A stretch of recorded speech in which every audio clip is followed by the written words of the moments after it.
It wasn't the rain that ruined my wedding, not the missing cake topper or the fact that the power flickered just as we were about to exchange vows. No, what shattered my perfect day was a man I'd never met before, standing at the back of the church. "I love you, Ken," he had said loudly, clearly. Every head turned, including mine. The man looked directly at my husband, my almost husband, I should say. Ken, my fiancé, stood frozen, his hand gripping mine tighter than ever. The world seemed to stop for a moment. People were confused, looking from me to Ken to this man as if they were waiting for some explanation, some grand joke or prank to be revealed. But it wasn't a joke. It wasn't a prank. It was real. This man was here in the middle of my wedding, and he was claiming to love my husband. I should start at the beginning, right? It would help you understand the insanity of it all. It all began 2 years ago at a small cafe where I'd run into Ken. Literally. I had spilled coffee all over his fine white shirt, and he had laughed instead of getting angry, his easygoing nature immediately putting me at ease. Over time, we fell in love. Ken was everything I thought I wanted: kind, supportive, and ambitious. He was a lawyer, well-dressed, and had an air of authority that made you feel secure around him. Everyone envied our love. We were an ideal match, or so I thought. As we got closer to our wedding day, I ignored the little things. The fact that he never talked about his past relationships, or that he had strange gaps in his schedule that didn't always add up. Love makes you blind to warning signs, doesn't it? Even when those signs are practically screaming at you. But the cracks started to show a month before the wedding. It started with a message. I had been using Ken's laptop to look at venue options when a text popped up on his screen. The name said T. The message read, "I can't do this anymore. Tell her the truth, or I will." My heart hammered in my chest. Who was T? What truth? I didn't want to jump to conclusions, but something deep inside me stirred, warning me that this was not going to end well. I confronted Ken that evening, casually asking him who T was. He waved it off, saying it was a coworker with whom he was having a work dispute. To reassure me, he called T. When I heard a man's voice, I relaxed. But I should have known better. His smile was tight. His eyes wouldn't quite meet mine. But again, I let it go, 'cause love makes you stupid like that. Then came the late-night phone calls. He would step out of the room every time his phone rang after 10 p.m. I'd ask, and he'd say it was work, always work. I suspected that it wasn't. But I was already so deep into the wedding plans, so deep into the idea of us, that I told myself it didn't matter. We were getting married after all. People don't just throw that away over late-night phone calls. The night before the wedding, Ken didn't come home. He texted me saying he had some last-minute business to handle and that he would stay at a hotel to keep the tradition of not seeing the bride before the ceremony. I didn't question it. I should have. The next day, we were at the church, surrounded by our family, friends, and everyone who mattered in our lives. Our wedding had been the talk of the town for months. Everyone was excited, family, friends, even people I barely knew. The invitations had been sent out to over 300 guests, and there wasn't a single person in our circle who didn't know about the big day. It was the event of the season, and I could feel the excitement buzzing in the air. I had been feeling the usual wedding jitters all morning, the butterflies in my stomach, the sweaty palms, the fast heartbeat. It was normal, I told myself. Everyone gets nervous before their wedding. But there was a part of me, a tiny voice I tried to ignore, whispering that maybe something wasn't quite right.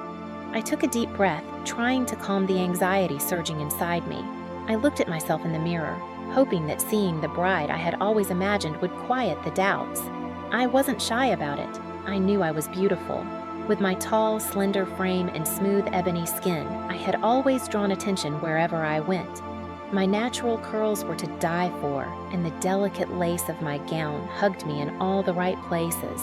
People often told me I looked like I'd walked straight out of a magazine. As a marketing executive for a top agency, I was used to handling big deals and crafting perfect images. But today, I was the one on display, and I had never felt more radiant. It was my dream wedding. I had been dreaming about this day for as long as I could remember. every detail, every moment carefully imagined in my mind. From the soft rustle of my dress to how Ken would look at me as I walked down the aisle, it was supposed to be perfect, a fairy tale come to life. The decorations were perfect, the choir's voices serenading the high-ceilinged church. I stood in my elegant dress, feeling like this was exactly where I was meant to be, until he showed up. The priest had asked the question that no one ever really expects an answer to. If anyone knows any reason why these two should not be joined in holy matrimony, speak now or forever hold your peace. The room held its breath. I felt Ken's hand tighten in mine, and for a brief moment, everything seemed still until he showed up. "I love you, Ken," the man repeated, this time louder, clearer. My heart dropped. The congregation was in chaos, but I couldn't hear anything except the deafening silence in my mind. Ken let go of my hand. Just like that, he let go. The man walked down the aisle slowly, deliberately, like he had all the time in the world. Every step he took made my pulse quicken. "Tony," Ken whispered. It was the first time I'd heard that name. I was no longer in the moment, no longer the bride standing before her groom.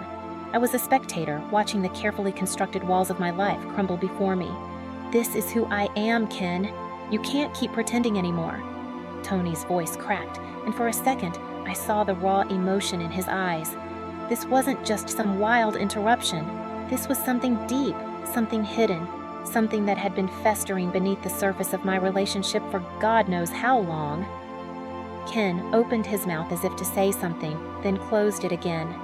His face was weak, his eyes moving between me and Tony like he was trying to figure out how to salvage this situation. "Tell her, Ken," Tony demanded. "Tell her the truth." My eyes locked onto Ken, pleading without words. I wanted him to deny it, to tell me this was some terrible misunderstanding, that this man was lying, but he didn't.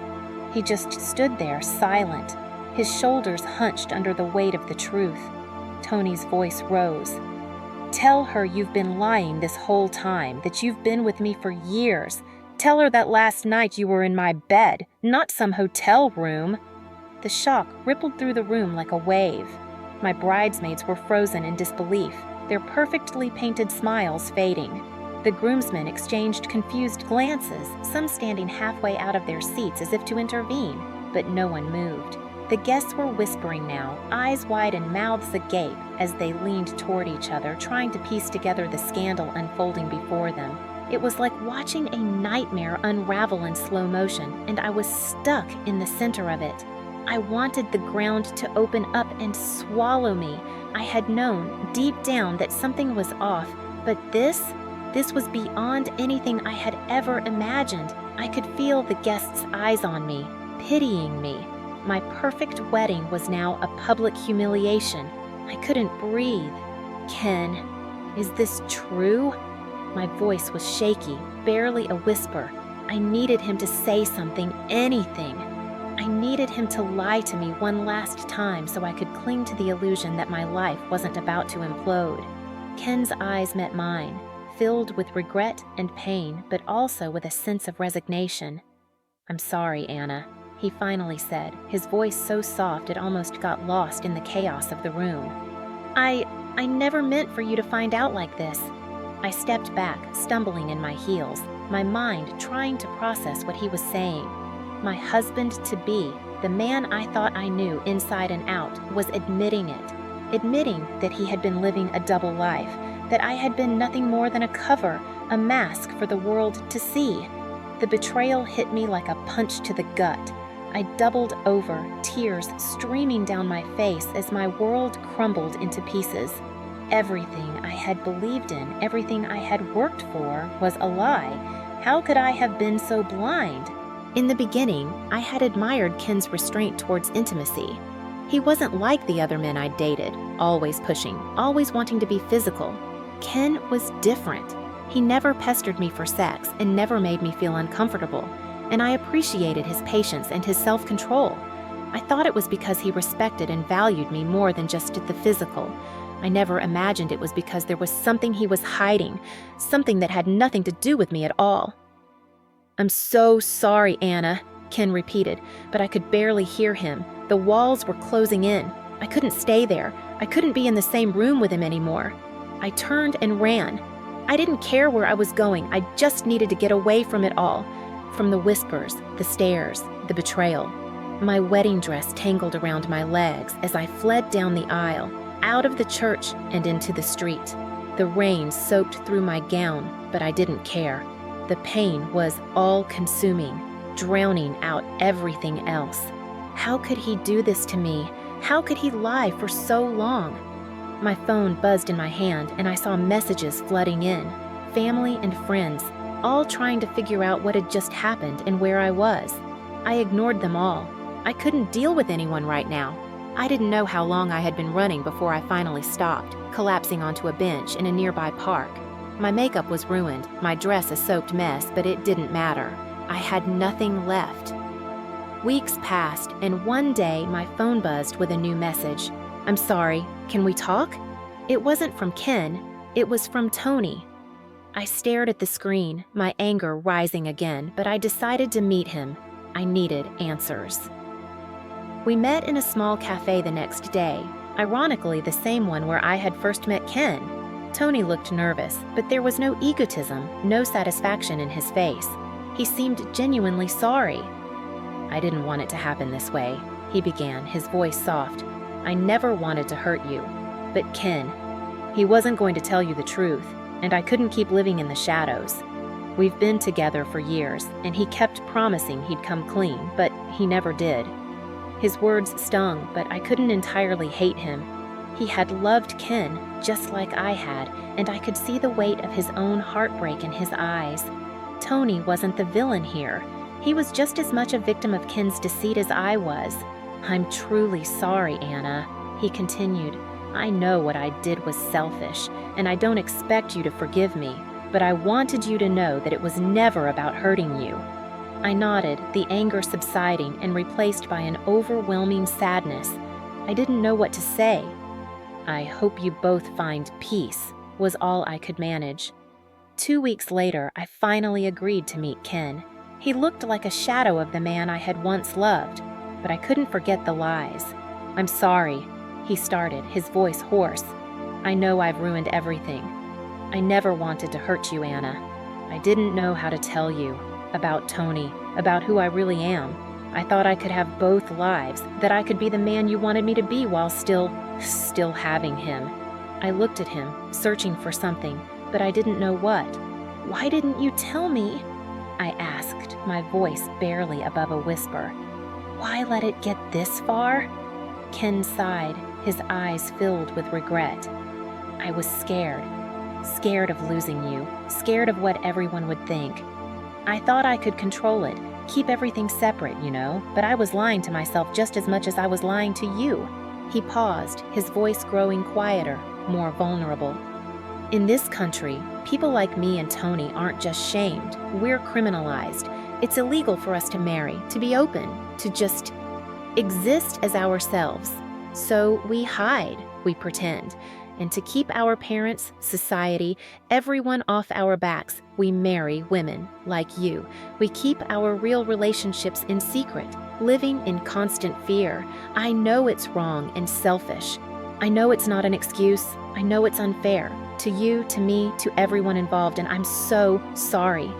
But I didn't feel like I had a choice." His words didn't make it better, but I could see the truth in them. He had been trapped in his own web of lies, too afraid to face the consequences. At that moment, I pitied him, but I also knew that there was no going back. As I turned to leave, I asked him, "Did you ever love me?" "I do love you, Anna," he said, his voice thick with emotion.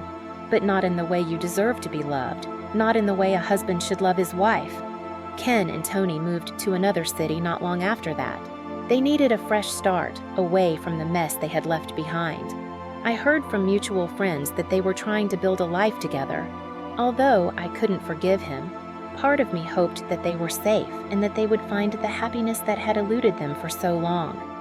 As for me, here I am, telling you this story, still piecing myself together but stronger with each passing day. Please like and subscribe.